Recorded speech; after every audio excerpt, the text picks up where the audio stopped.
Happy New Year and welcome to 2022. It's a new year. It's an exciting new year, and we have an exciting new show for you here at Locked On Reds. I'm so happy that you've taken some time to join us as the new year begins. If you're a Cincinnati sports fan, you're already off to a great start. Believe it or not, our friends across the street at Paul Brown Stadium, the Cincinnati Bengals, have won their division. They are the AFC North champions. And on today's Locked On Reds, we're going to talk about how your Cincinnati Reds, believe it or not, how they can be more like the Cincinnati Bengals. We're also going to take some time looking back on the Reds 2021 season as Jeff and I dig into some of the moments we think helped make that 2021 season a little bit more special than some of the Red seasons have been in the past decade. We're going to get into all that and more on today's Locked On Reds. Let's go. You are Locked On Reds, your daily Cincinnati Reds podcast, part of the Locked On Podcast Network, your team every day. You have found the Locked On Reds podcast, and I'm your host, Jeff Carr, alongside Stephen Offenbaker. We are the co-hosts with the most. As we talk about the Cincinnati Reds, we are super fans, addicts. We turn those addictions into information for you. On today's podcast, we're going to talk about the idea of the success of the Cincinnati Bengals and how the Reds can emulate it, how they can try to become a better team, basically, and use the Bengals as a blueprint. And for this conversation, Steve, I think there's a lot to it. There's a lot going on with this. This is something that, to be honest with you, I never would have thought, at least not in the last 10 years, that I'd be talking about. I would have figured that the Reds would have been the team to win the championship, get the success, do the stuff first. Between them, the Bengals, and God forbid FC Cincinnati does anything. Well, what is going on? These two teams are going in opposite directions. Oh, they absolutely are on two different trajectories. And for me, being just a little bit older than you, the 1990s Bengals are seared into my head as a time of embarrassment in being a fan of this team. And I never could just quite bring myself to move on from that.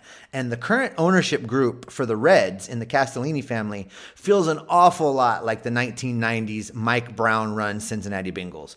Mike Brown, exuded an arrogance at times, in the way that he ran that franchise. And, I think he would have had you believe that just because he was genetically linked to Paul Brown, it automatically meant he knew how to run a football team. And I think in a lot of ways, Bob Castellini is the same. I think deep down that Bob Castellini loves baseball. And I think he loves the idea of being the guy that brought a winner to Cincinnati. I think he loves the idea of being the person that restored the glory to the franchise. And you can go back to his introductory letter when he purchased this team and all of the grandiose things he said he was going to do. Now, of course, we both know he can't deliver on that when you're spending pennies on the dollar to put a product on the field. But I think deep down, he loves this team and wants to win. And I think Mike Brown deep down loves the football. He loves Cincinnati. He loves the Bengals. And I think it's just a lot of the same. And we're going to, I think, get into some of the differences of where we are now, Jeff, because there has been a shift over at Paul Brown Stadium, and it's a generational thing, I think. And, as we get into it, I'll express to you my concerns on how the Reds aren't necessarily set up to emulate that. I think there's a problem there. Yeah, I would agree. I think it's interesting to note that Mike Brown still is in charge. He's just delegated everything to folks who know how to run a winning organization, who just so happen to be in his own family, by the way. But that's something I wish and that's something we'll talk about, because there are many questions that fall under this umbrella of how can the Reds emulate the Bengals and become a successful organization. But for me, the first question, because it was very obvious on Sunday, the reason the Bengals are here, they have their guy, they have their franchise, they have Joey Burrow. And when I look at this Reds roster and I think of the guys who are coming up, I think of the guys who are currently in the major leagues, the guys who have been producing for a year, talking about like Tyler Stephenson and Jonathan India. The question's got to be, do they have that guy? And I love it. Don't get me wrong. I love Jonathan India. I love Tyler Stevenson. But we are talking about a guy you can build a team around, not guys you can build a team with. And that's a little bit of a harder question when it comes to baseball, but I still think that it has plenty of merit when you look at this roster, because the biggest question is there one guy you can point to with that designation? The fun part is the Reds have more than one guy that you can point to with that in mind. I mean, let's look at what Joe Burrow is for the Bengals. Joe Burrow comes in with some swag. He comes in with a little cockiness. He comes in with some attitude, and he comes in wanting to win. He does and SpongeBob sneakers. And SpongeBob sneakers, and don't forget Slime Time. He is, Joe Burrow is as advertised. He's everything that the Bengals thought they were going to get from day one when he walked in the door. So how does that equate to the Reds? Well, I think that those qualities are Jonathan India. Those qualities are Tyler Stephenson. Those qualities are these young core players that are coming up with a little cockiness, with a little arrogance, and most importantly, with a desire to win and be successful. Now, football and baseball, two different sports, two completely different avenues. And in baseball, there's a lot less ability for one guy to control the total outcome of a game like the quarterback can in the National Football League. But those guys collectively in the Reds lineup and, on the field for the Cincinnati Reds, I think are your Joe Burrow. I think that, what Jonathan India brings to the leadoff spot in the top of the order, and the way he plays defense, the way he does things on the field, that is the same way that Joe Burrow is in the huddle. And when he's out there getting ready to run a play, it's that attitude. It's that expectation for success. And I think that when you look at the Reds' young core, you get the same thing that you get when you talk about Joe Burrow. I agree with you, and I think that this is a conversation that is a bit precarious because of that whole reason that baseball is so different. The Reds had their guy. They had Joey Votto, and for years now, but they just didn't build around him. For whatever reason, people like to blame him for having a big contract. That's not his fault. He wasn't the guy that offered himself the contract, but at the end of the day, they just didn't build around him. So with these two guys under rookie contracts and being as good as they are, it is a very good argument to say that they've got their guys. Plus, you can look at a couple of dudes coming up, which it is a little bit premature, I will admit, to assess any sort of future of the team value to guys like Hunter Green and Nick Lodolo. But they've got that ceiling. They've got that ability. They've got that level that they can get to. They've got the expectation that you can get to when it comes to making the Reds the kind of franchise that you can see having success in the future. And don't get me wrong, they had a successful season. We'll talk about, or at least from a wins and losses standpoint, not from a playoff standpoint and not from an expectation standpoint, but the winning season being the fifth most winningest season since the turn of the century, there were plenty of moments to talk about, and we'll get into that in a little bit, but a lot of that is because of those two guys. Those two guys authored many of those moments, and including for me probably the biggest moment of India getting that Rookie of the Year, and it's so many different plays that he made to get there.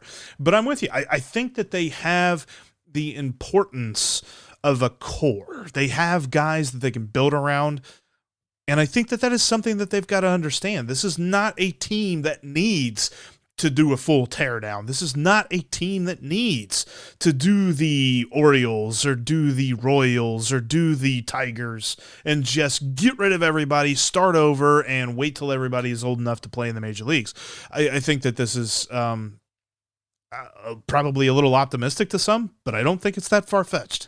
It's not. And, you hit on Joey Votto and not having a core around him and looking at this comparison, comparing these two franchises, doing a complete teardown right now, trading away Sonny Gray and Luis Castillo and Tyler Mahle, trading all those guys away, trading away, basically everybody with a high dollar contract and a pulse doesn't get you where you want to go. If you look at what's happening over with the Bengals, a teardown would equate to this. How much success would Joe Burrow have if Mike Brown traded away all of the wide receivers, to save some money and then started you at wide receiver 1 and me at wide receiver 2. I mean, Joe Burrow could be the best quarterback in the world, and you and I both know that neither one of us are getting open. So it's the same with the Reds. You have this outstanding Forget young getting core. open. I don't think we're getting off the line. I would love to see you trying to run a route with your corn dog in one hand and your fretboard beer in the other. I would like to see that. I just hand the corn dog over. That's what exactly. But I mean, you look at it, Jeff. If they just keep this young core in place and surround them with some other talent, there's still a window. There's so many reasons to be excited about this Reds team. There's still an opportunity to go out and win this division. And I hope more than all hope that during this dumb lockout that the owners have imposed on themselves and imposed on the players, that Castellini has just a second to take a beat and think about, how much money will I make if I blow up this roster and only win 50 games versus how much money will I make if this team is competing for the division championship the entire year and there's a full stadium every night. And I hope beyond hope that somebody played him at least the last 1 minute of the Bengals versus the Kansas City Chiefs, and the crowd noise and the atmosphere and just let that noise translate in the cha-ching of the cashless environment that is the concession stands with credit cards tapping against the machines, spending that money. I think if someone can present it to him like that, we're going to be cooking with gasoline. I'm going to close my eyes and remember many things about that game for years to come. I still do that with Clenchmas from 2010. I can close my eyes and see that moment too. But this is something too that I think it's not only an optimistic point of view, but it's also a challenge for this team. We're going to talk about what that challenge is here in just a minute. But you know what's not challenging? Making your snack game awesome. And you can do it with Built Bar. Go to Built.com today and use the promo code LOCKED15 to save 15% off your next order. Because, look, we've all got New Year's resolutions going on, right? We want to get healthy. I mean, we want to lose weight, maybe. Some of us. I don't know. I'm pretty happy. Allegedly. We allegedly, yeah. Think about it. I joined a gym. We'll see what happens there. But I'll tell you what's going to help. Built Bar. Built Bar is the snack that is going to transform your diet, because think about it, Steve, when you're dieting, you want to be snacking. And when you're snacking, you're not eating foods that necessarily fit into the diet. Built Bar fits into the diet. We're talking about 180 calories or less. We're talking about up to 18 grams of protein, less than 4 grams of fat, less than 4 grams of sugar. This is beautiful stuff. But hey, it's made with 100% real chocolate, covered in it, in fact. And you've got amazing flavors, too. You can check them out at Built.com today and use that promo code LOCKED15 to get your snack game in order, get your diet in order, and do it with Built Bar. That's Built.com and the promo code LOCKED15. Thanks again for making Locked On Reds your hashtag first listen of the day. We're free and available wherever you get your podcasts, and you can follow us on Twitter. I'm at Jeff Carr with 3 Fs, and you can follow Steve at S. Offenbaker. It's a little bit easier to remember, just his first initial and his last name, and he didn't misspell his first name with too many letters or anything like that, so it makes it a little bit easier.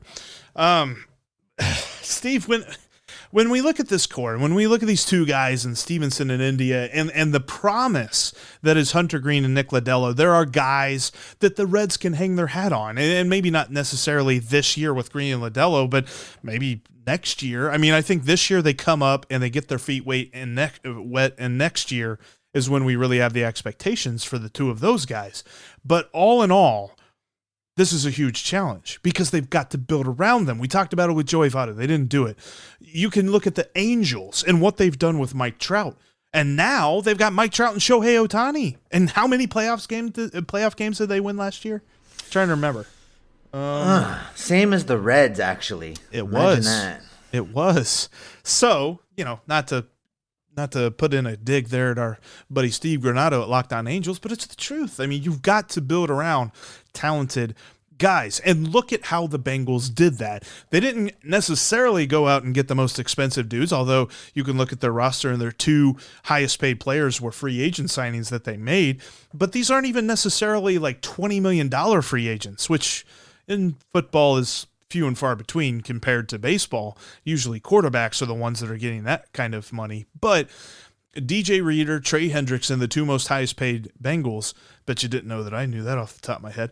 But when you look at the Reds, you got Joey Votto, you got Mike Moustakas, which we'll talk about him as we get closer to spring training and things like that. But let's talk about Mike Moustakas for just a second. And this, I think this is an important thing to note. What the Bengals did a couple years ago mirrored a little bit what Dick Williams did over on the Cincinnati Reds side. They went out and they spent some money, and they didn't get the best free agents in the world. They didn't get the most high dollar free agents in the world, but they spent some money and tried to bring in some guys that should be an upgrade, that should help the team be a winner.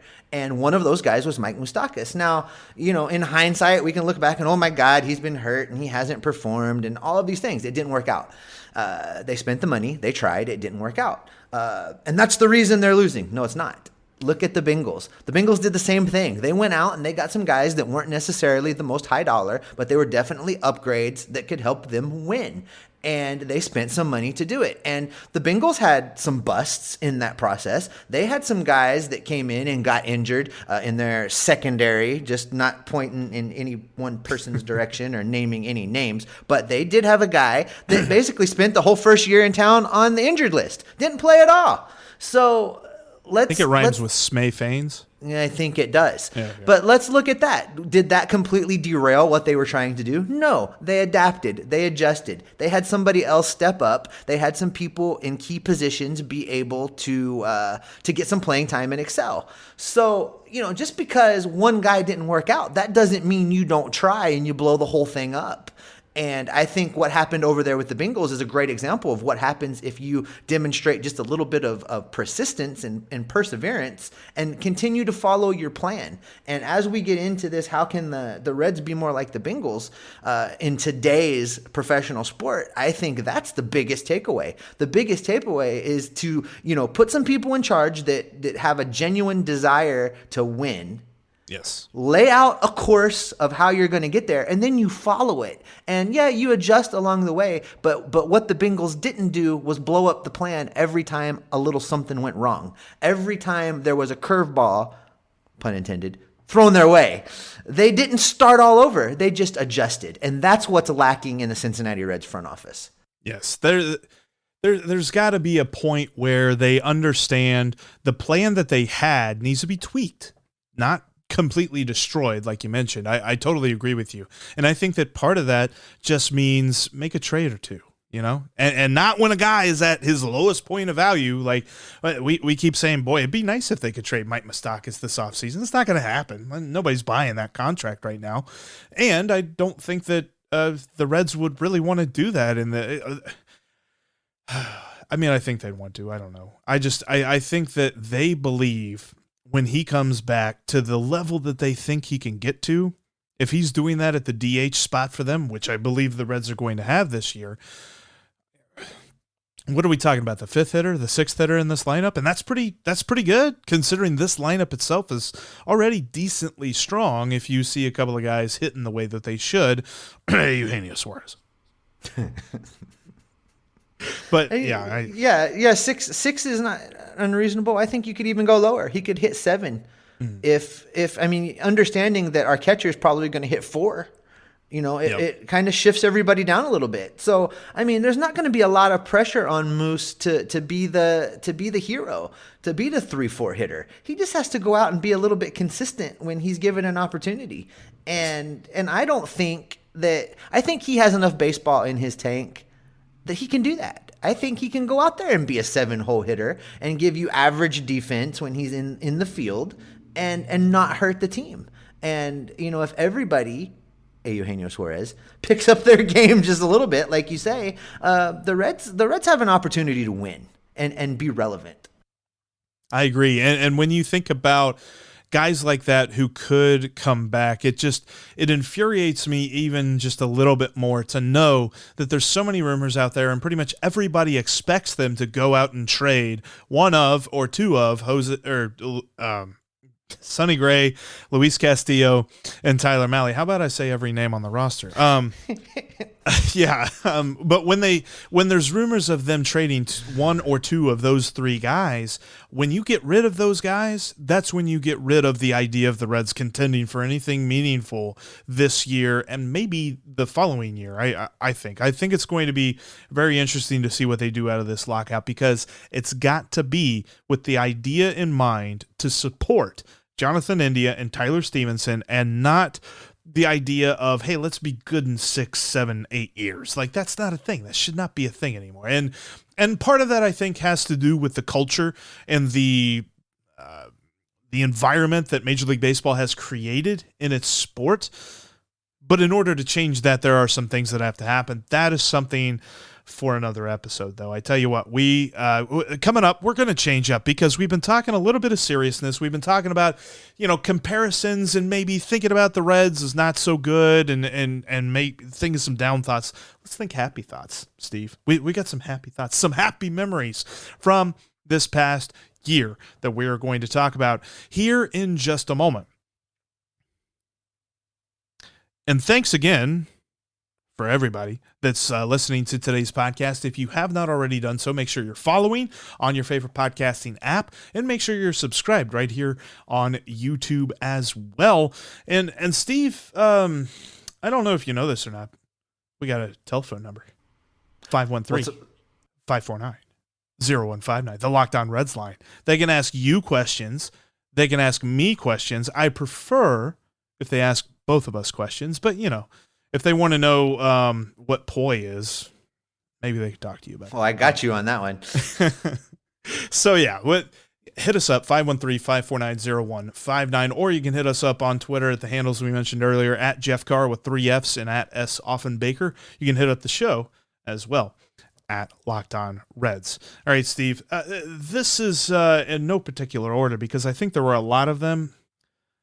And to order them would take more time than we initially gave the prep for this. So I think maybe one day we'll be able to. Yeah, when I pitched this idea, it let me be clear. This is not a top 10 list in any particular order. This is going to be, over the course of the next several episodes, just an opportunity to look back at moments that grabbed us. Look back at moments that, excited us, that gave us that positive energy that made us feel good about this team. They're not in any particular order. They're just moments that we loved. Yes. And so to get that conversation started, I wanted to do the first one to just be the moment for me that set the tone, to be the moment for me that kind of made it clear that this year might be a little bit different, that there was going to be a different kind of energy with this team, that this team had some swagger.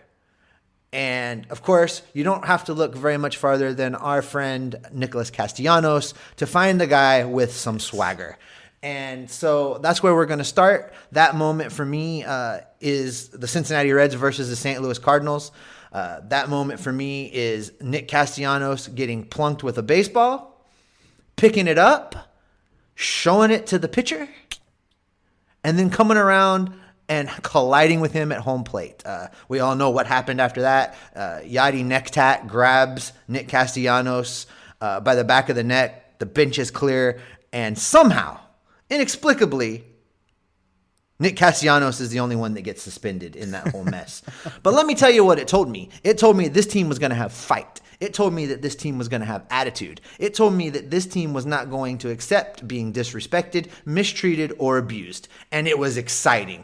We looked at Castellanos. We saw how he reacted. We saw how his teammates rallied around him. And what we saw was a team that was a little bit hungry for success. And I was super excited in that moment. Obviously, it also showed us that Manfred hates baseball, and his collection of cronies in New York do not like the Cincinnati Reds. It's something that has been evident in the way they've handled discipline of this team over the last several years, and it told us we were just going to get more of the same.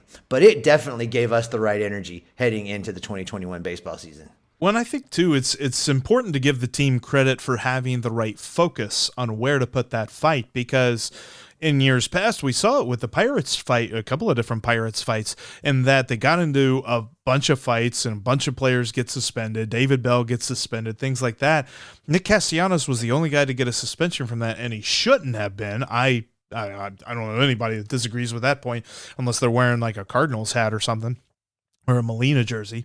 But I think that everyone understands because of that, nobody else jumped in. Nobody else took the bait. There were no other dudes running in from the bullpen. You didn't have Yasiel Puig running out of the bench, which, don't get me wrong, I love Yasiel Puig, but this team was mature enough to focus that fight. And I thought that was absolutely important.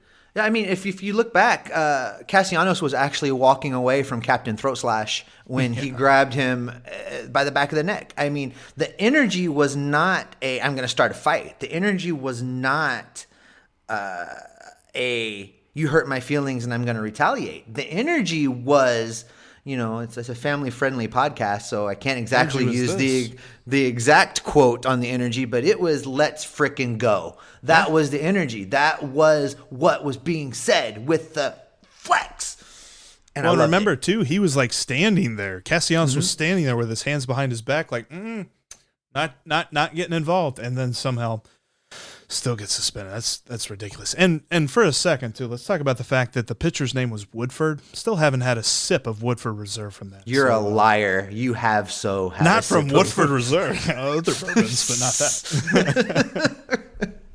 But no, Jeff, that for me was the tone setter for the 2021 season. And as we go through this series over the next several episodes, there's a lot more fun and exciting moments that are, game pivotal moments. But for me, to get to all of those moments, the tone had to be set and the energy had to be right in that dugout and in that locker room in the clubhouse. And I think if we look at the 2021 season, that's where it started. That was the moment we learned this team might be different. Yeah, no, absolutely. And then I think too, I'll buoy you. How about I pick a word I should say and not, gosh, I've been just tripping over everything. Wow. Are you sure you haven't had any Woodford Reserve? Maybe I should. Maybe you need some Woodford Reserve. I think that's what it is. To kind of buoy your idea here with this, I've got Booyah! my first moment that I'll think of when I think back on this season, and mostly it's because I love to think of the emotion of baseball. And of course, one of my favorite quotes ever came from Moneyball, and Brad Pitt, Billy Beane said, how can you not be romantic about baseball? How can you not be romantic about Joey Votto's streak? Just something about the fact that coming into this year, everybody had said, including myself, yeah, sure, whatever. I think he's going to hit maybe 15, 20 home runs. Maybe we'll get some power out of that. He's going to be a slap hitter. He's going to be a singles guy. Probably bats about 270, 280. Maybe gets on base about 35, 36% of the time because he's Joey Votto. His baseline for on-base percentage is much higher than everybody else's. But he's just not going to be anywhere near the guy he used to be. Now, don't get me wrong. He's still not Joey Votto of old, but he's this new and improved Joey Votto. He is this built Joey Votto. Okay, I don't actually know that he had built bars, but the protein and the power and all that stuff was evident because he was smashing home runs all year long. And had he not missed a month, can you imagine? He might have hit like 40 bombs, 45 bombs. He might, dare I say, be touching 50? I don't know. He was awesome at the long ball, and that streak was just so magical, if not even for the reason that it ended. I will remember what he said after the game in which he didn't continue the streak, and that was that his first home run was this pop fly that had a terrible exit velocity and just basically got blown over the wall, and so it shouldn't have been a home run. And then the game in frickin' New York, and Citi Field, should have had a home run, laser shot. It just was just a little bit too short of going over the wall. And as he said, that's baseball. You hit the hardest ball you can hit, and it doesn't go over the wall. So I love everything about that streak. It was something that I look back on, and I will look back on forever and be like, man, that was Joey Votto. It does not matter what you thought of the guy. He's going to surprise you, and he's going to do it in a good way. I got to tell you, Jeff, that home run streak that Joey Votto went on, I've only felt like that 2 other times in 44 years of watching baseball. The first time was when a couple of guys named Sammy Sosa and Mark McGwire were pushing each other through September to see who was going to break the home run record. And every time one of those cats came up to bat, you expected them to hit a home run. You felt like they were just going to do it. It wasn't a surprise. It wasn't a question. It was just going to happen. The second time that happened also involved the home run chase, and that was the season in which Barry Bonds broke Mark McGwire's home run record.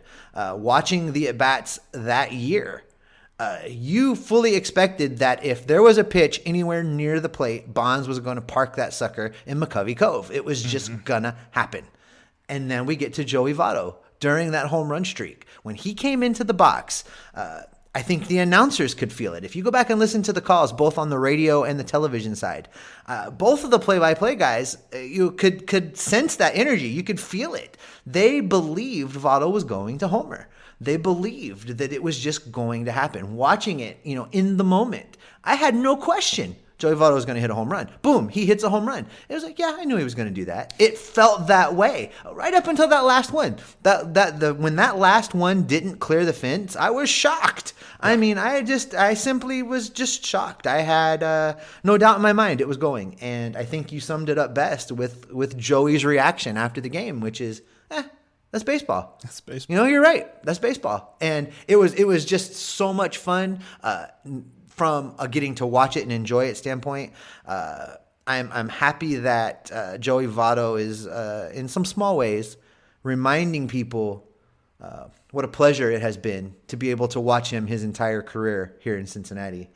And that home run streak drew enough national attention that it brought the Reds to the country. It brought the Cincinnati Reds into the forefront and made everybody pay attention for a minute, not only to the Cincinnati Reds, but to Joey Votto and what I believe is a Hall of Fame player that a lot of people have missed out on because of the market that he plays in. That proves that Joey Votto still does what, Steve? Votto still bangs. Votto still bangs. And that's how we're going to end today's podcast. Thank you so much to everyone who has listened today and everybody who has listened for the 3 years that I've hosted this show solo. I'm so happy to have Steve on board as my co-host now. It's going to be the two of us all year long bringing you Reds baseball talk. So make sure that you're following the podcast on your favorite app and on YouTube as well. You can follow us on Twitter at Jeff Carr with 3 Fs and at S. Offenbaker, and follow the show as well at Locked On Reds. But for Steve and myself, thanks for making Locked On Reds your hashtag first listen. Now make Locked On Bets your second listen as your boy Q and Lee Sterling help you make a couple of bucks over at betonline.ag. That's Locked On Bets, just like Locked On Reds, free and available wherever you get your podcast.